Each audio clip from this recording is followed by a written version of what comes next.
Hey, welcome back. So you can see there's been a bit of progress on the yes, another Dio build.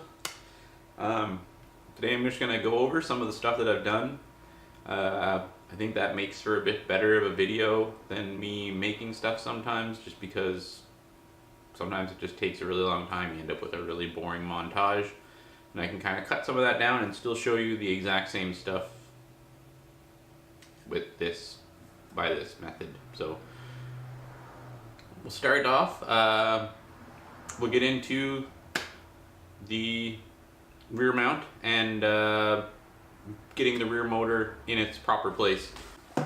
So starting off with the stretch. So again, this is a 3.5 inch wide wheel. The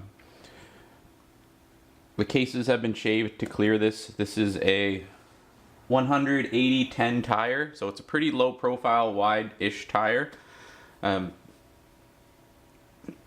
The custom made adapter that I show in another video there.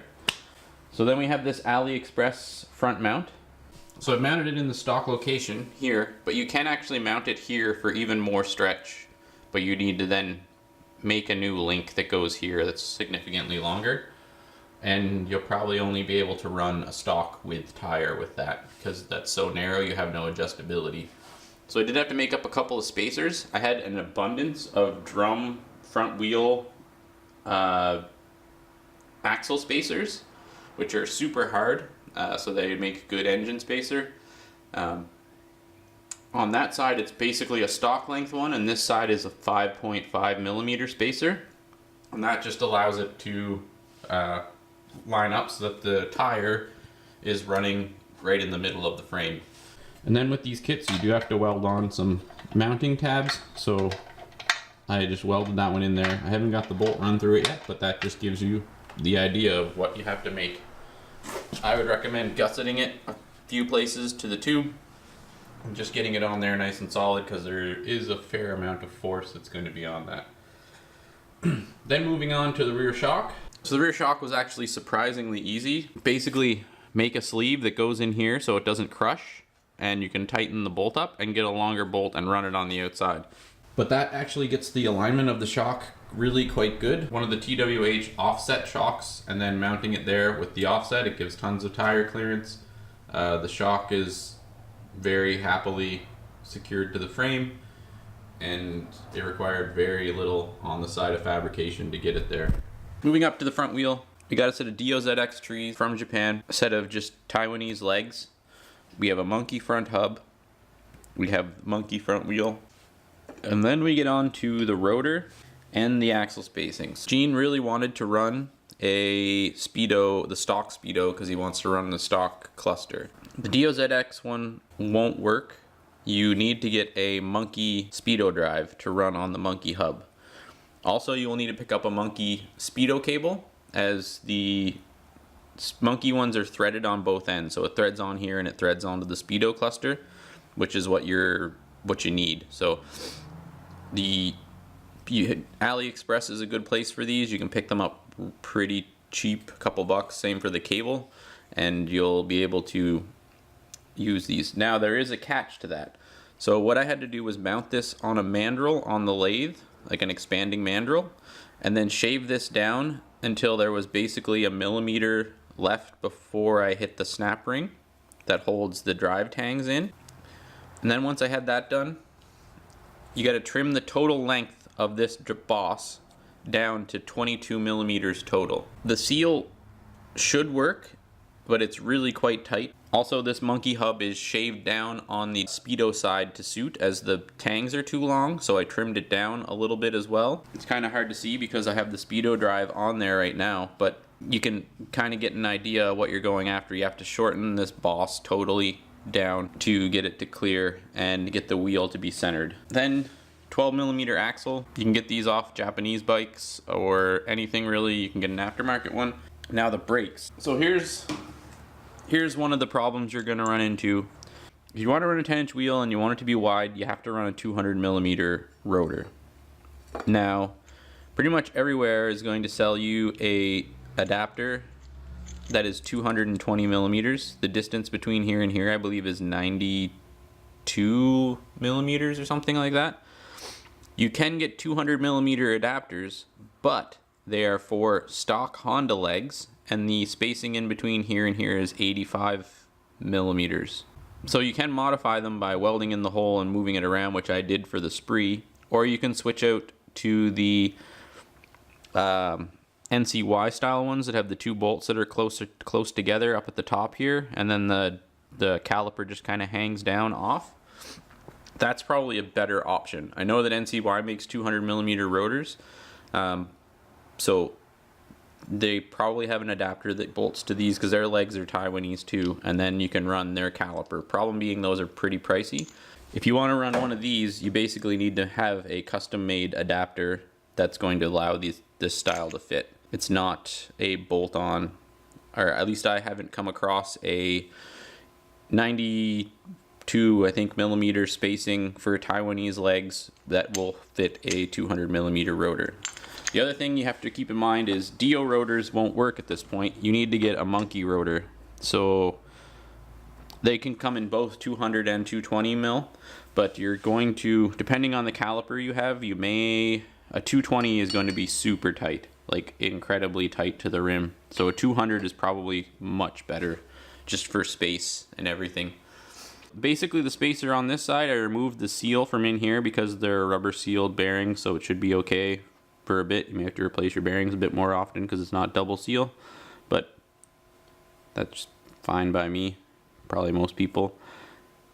So the spacer is basically the exact same height as this flange, and then on the opposite side,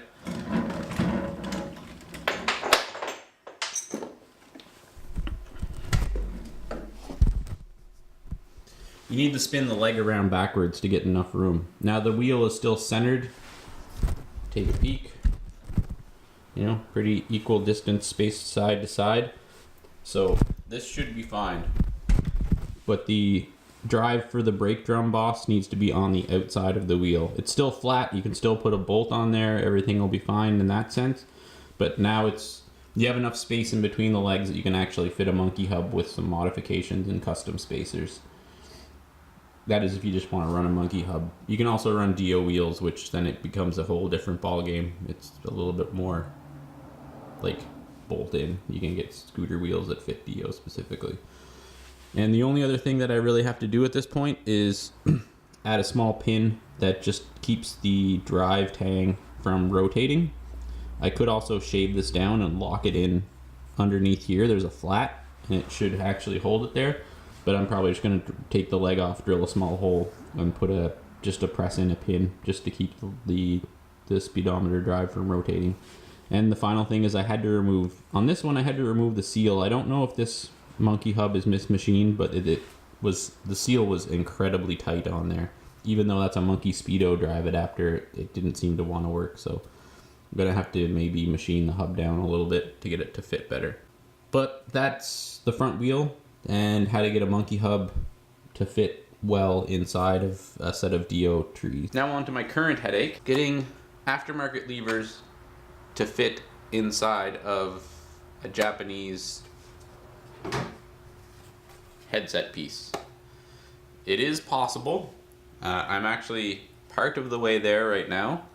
So we have an NCY bearing throttle, Adelin brake lever controls, AF27 Super Dio back piece, and the AF27 drum style headlight piece, because I'm going to actually have to cut the hole in for this specifically. It seems like everything's going to fit. My only real concern is in the corners. The headlight might be really close to these, but I'll worry about that when that time comes. On the throttle side, you will have to cut away a bunch of material. I cut it back quite far. You could leave more there, but then you have these open voids where the switches went. So I just removed all the plastic back to the edge of the switch. This NCY throttle will not fit. I doubt most aftermarket throttles would fit in there. If you want to run one of these aftermarket Japanese headlight sets on a North American Dio or Dio import or whatever, you need the handlebars, you need the speedometer and the wiring harness for the speedometer. You need the plastic piece.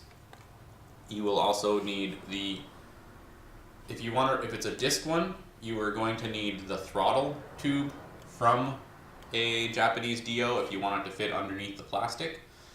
And the controls, this side brake lever should work, and obviously you'll need a master cylinder if you're converting to disc, or the North American one would work if you plan on running drum. It should be fine, as the throttle and the brake lever are all one unit.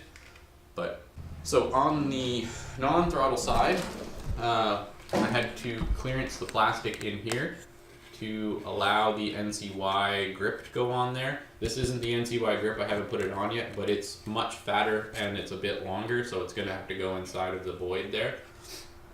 So then we just have a set of cheap Aliexpress switches on there, just Chinese switches, or Taiwanese, wherever they're coming from, and a super cheap 120 km/h speedometer as well. You can order these speedometers also off Aliexpress, but they don't come with the wiring harness. So if you are doing this swap, you do need that wiring harness, as the North American one is different.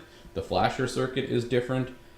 It might be possible to use the North American harness on a Japanese one and retain all of the North American engine side harness and signal system. But I haven't looked at that. I'm sure it's possible, but it might be a bit of a challenge to do. Maybe in a future video I'll kind of do that just for fun to see if it's possible to reuse the harness. So here's the end of my progress for the day.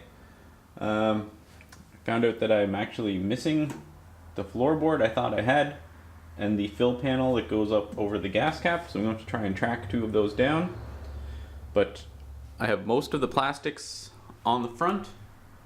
I was able to get the handlebar sorted out and mounted. I'm at a standstill until I get those other plastics. Maybe a quick video of it starting up here in a day or 2. Get some plastics and put the rest of this thing together. But that's it for me for this evening. Until next time, take care.